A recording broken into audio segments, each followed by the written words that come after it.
आज हम लोग पढ़ेंगे स्टैटिक्स।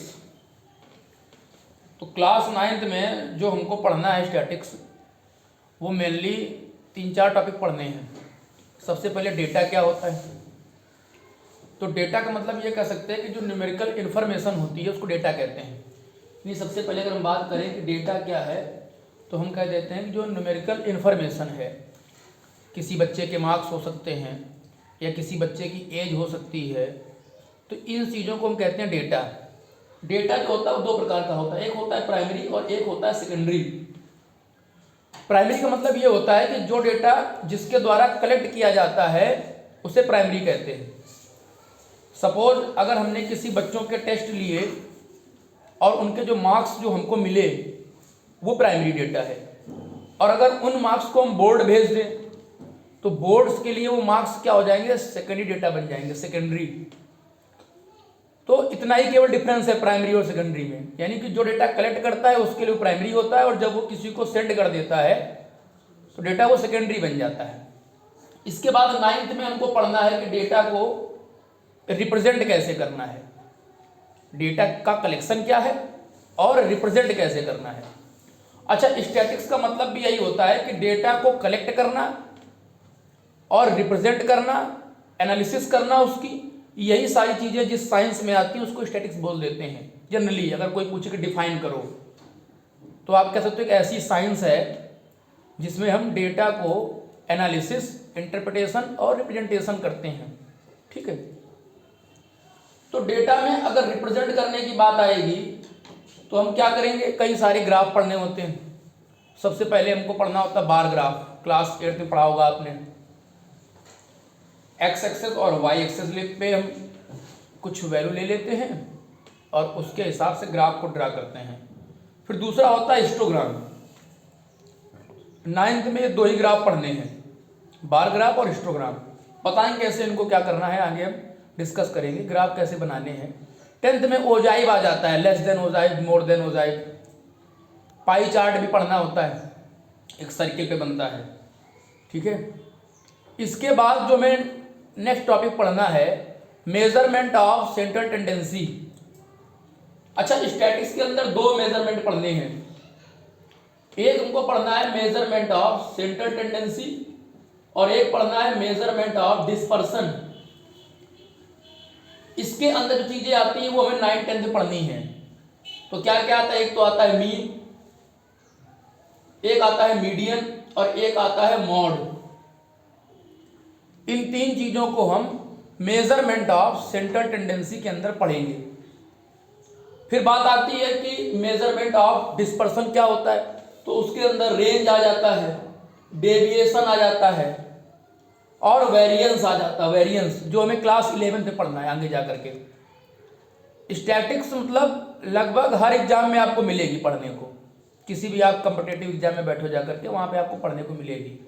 अगर बात करें मीन क्या होता है, तो मीन का मतलब होता है एवरेज। 9th में मीन का मतलब यह है कि sum of the observation upon number of the observation. जैसे कि हमने एवरेज पढ़ा था कि किसी भी डेटा का अगर एवरेज निकालना है तो सभी डेटा को आप ऐड कर दो और अपॉन जितने डेटा की जो नंबर्स हैं उनको आप डिवाइड कर दो। 9th में केवल इतना ही मीन पढ़ना है। 10th में आपको कई तरीके से मीन निकालना सीखना है। शॉर्टकट मेथड है, स्टेप डेविएशन है, एज्यूम्ड मीन मेथड है, कई सारी चीजें हैं। 9th में सिर्फ आपको ध्यान रखना है कि मीन का मतलब होता है sum of the observation upon number of the observation. बात करें अगर मीडियन की, तो मीडियन का मतलब क्या होता है, जनरली इसको डिफाइन करेंगे तो कह देंगे मिड टर्म। लेकिन डेटा को पहले हमें असेंडिंग ऑर्डर में लिखना पड़ेगा। जब डेटा को हम इंक्रीजिंग ऑर्डर में लिख लेंगे, असेंडिंग ऑर्डर में लिख लेंगे, फिर इसका जो मिडिल टर्म है वही हमारा मीडियन होगा। 9th में सिर्फ इतना ही पढ़ना है, बहुत आसान दिया गया। मीन, मीडियन और मॉड 9th में बहुत ज्यादा इसमें वर्क नहीं करना आपको। तो मतलब क्या हुआ कि मिडिल टर्म, अगर इवन दिए गए हैं नंबर ऑफ टर्म तो आप जो बीच के 2 मिलेंगे उनको लेकर के सम करके बाय 2 कर दो तो आपको निकल आएगा मीडियन क्या होगा। 2 तरीके हैं, एक ऑड हो एक इवन हो। अगर ऑड होगा तो असेंडिंग ऑर्डर लिखने पे जो जैसे मान लो कह दें 2, 3, 4 और 1, इनका मीडियन क्या होगा। तो आप पहले असेंडिंग ऑर्डर में लिख लो 1 2 3 4।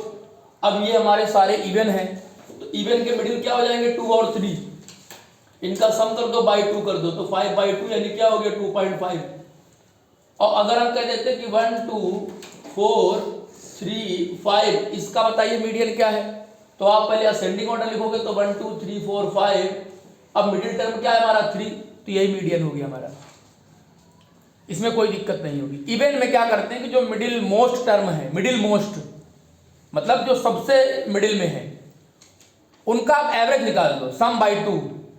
और मॉड का मतलब क्या होता है, हाईएस्ट फ्रीक्वेंसी जो होती है डेटा में उसे कह देते हैं मॉड, हाईएस्ट फ्रीक्वेंसी। फ्रीक्वेंसी का मतलब होता है डेटा कितने बार रिपीट कर रहा है। अब जैसे अगर इसी ऑब्जर्वेशन में हम 1 को 2 बार लिख दें, तो इस डेटा में जो ये कलेक्शन किया हमने, इसमें 1 हमारा मॉड हो जाएगा, क्योंकि हाईएस्ट फ्रीक्वेंसी 1 है डेटा की। तो मीन, मीडियन और मॉड आपको यही इसमें पढ़ना है अच्छे से। इसके बाद में कुछ अच्छे अच्छे क्वेश्चन एनसीईआरटी में हैं, उसमें कुछ प्रॉपर्टीज पढ़नी है। मीन के बारे में 4 प्रॉपर्टी आपको याद कर लेनी है कि अगर ऑब्जर्वेशन में डेटा में हर एक वैल्यू, डेटा जो है मतलब जितने भी डेटा दिए गए हैं सब में एक कांस्टेंट वैल्यू को ऐड कर देते हैं, तो जो रिजल्ट होगा वो मीन में भी वो नंबर ऐड करने में मिल जाएगा हमको। अगर हम कहते हैं कि ये डेटा दिया गया है, इसमें सभी डेटा में हम 5 ऐड कर दें, तो जो मीन होगा उसमें भी 5 ऐड कर दोगे तो रिजल्ट हमारा सेम रहेगा। यानी कि ऑब्जर्वेशन में जो भी ऑपरेशन आप करोगे, अगर सभी ऑब्जर्वेशन में कोई नंबर ऐड कर रहे हो तो आप मीन में भी वो नंबर ऐड कर दो, वही आंसर आएगा। अगर आप कोई नंबर को माइनस कर रहे हो, अच्छा यहाँ पे एक चीज आपको ध्यान रखना है कि जैसे सपोज हम कहते हैं कोई डेटा दिया गया है 4 5 6 और 10, ये 4 ऑब्जर्वेशन है, तो इसमें अगर हम कोई वैल्यू माइनस करें या ऐड करें तो ऐसा करना क्या कहते हैं, इसको आप ध्यान रखिए। इसको बोलते हैं कि चेंज ऑफ ओरिजिन। अगर आप किसी डेटा में प्लस या माइनस कर देते हो तो इस तरीके को कहते हैं चेंज ऑफ ओरिजिन। और अगर आप किसी ऑब्जर्वेशन में कुछ मल्टीप्लाई या डिवाइड करते हो तो कहते हैं चेंज ऑफ स्केल। कई बार ये कह देता है कि बताइए चेंज ऑफ ओरिजिन करने पे मीन में क्या चेंज होता है, तो आप कह दो मीन में वही चेंज होगा जो चेंज ऑफ ओरिजिन में आप करोगे। अगर डेटा में 4 माइनस कर रहे हैं तो मीन में भी आप 4 माइनस कर दीजिए, अगर डेटा में 4 प्लस कर रहे हैं तो मीन में भी आप 4 प्लस कर दीजिए, तो ये चेंज ऑफ ओरिजिन हो गया। चेंज ऑफ स्केल का मतलब क्या होता है कि सभी डेटा में 4 का मल्टीप्लाई कर दिया जाए, तो आप क्या करोगे मीन में भी 4 का मल्टीप्लाई कर दोगे।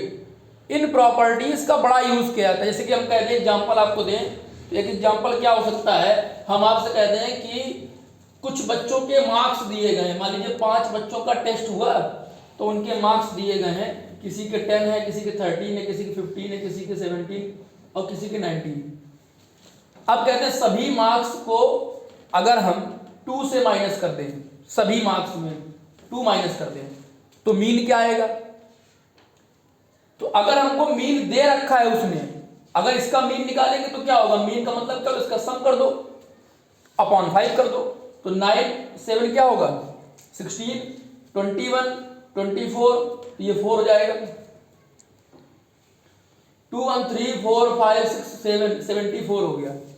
तो अगर हम अपॉन 5 कर देंगे तो क्या होगा, 5 1 जा 5 5 4 20 5 8 जा, तो ये तो पहले मीन आ रहा था। अब न्यू मीन क्या होगा, तो आप क्या करोगे 14.8 में आप 2 माइनस कर दो तो क्या हो गया 12.8। इस तरीके से हमारा कैलकुलेशन हो जाएगा। अगर इसी में कह देते हैं कि हम 2 प्लस कर देंगे तो आप यहां पे 2 ऐड कर दो, न्यू मीन निकल आएगा। अगर हम कहते हैं यहां पे 2 मल्टीप्लाई कर देंगे सभी डेटा में, तो आप यहां पे भी क्या करोगे 2 का मल्टीप्लाई कर दोगे। और सिमिलरली अगर डिवाइड की बात करेगा तो इन 4 प्रॉपर्टीज को आपको यूज करना है।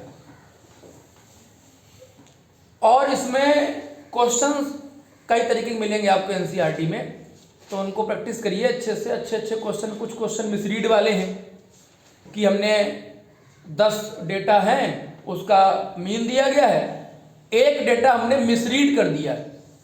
तो मिसरीड का मतलब क्या होता है, जहां भी ऐसा क्वेश्चन होगा वहां एज को आप पकड़ लो, जहां भी एज आ रहा है, जिस नंबर के आएंगे वो मेरा सही डेटा है।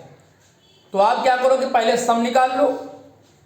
सम निकालने फॉर्मूला क्या होता है, अगर मीन हमको दिया जाए तो सम कैसे निकालेंगे कि हम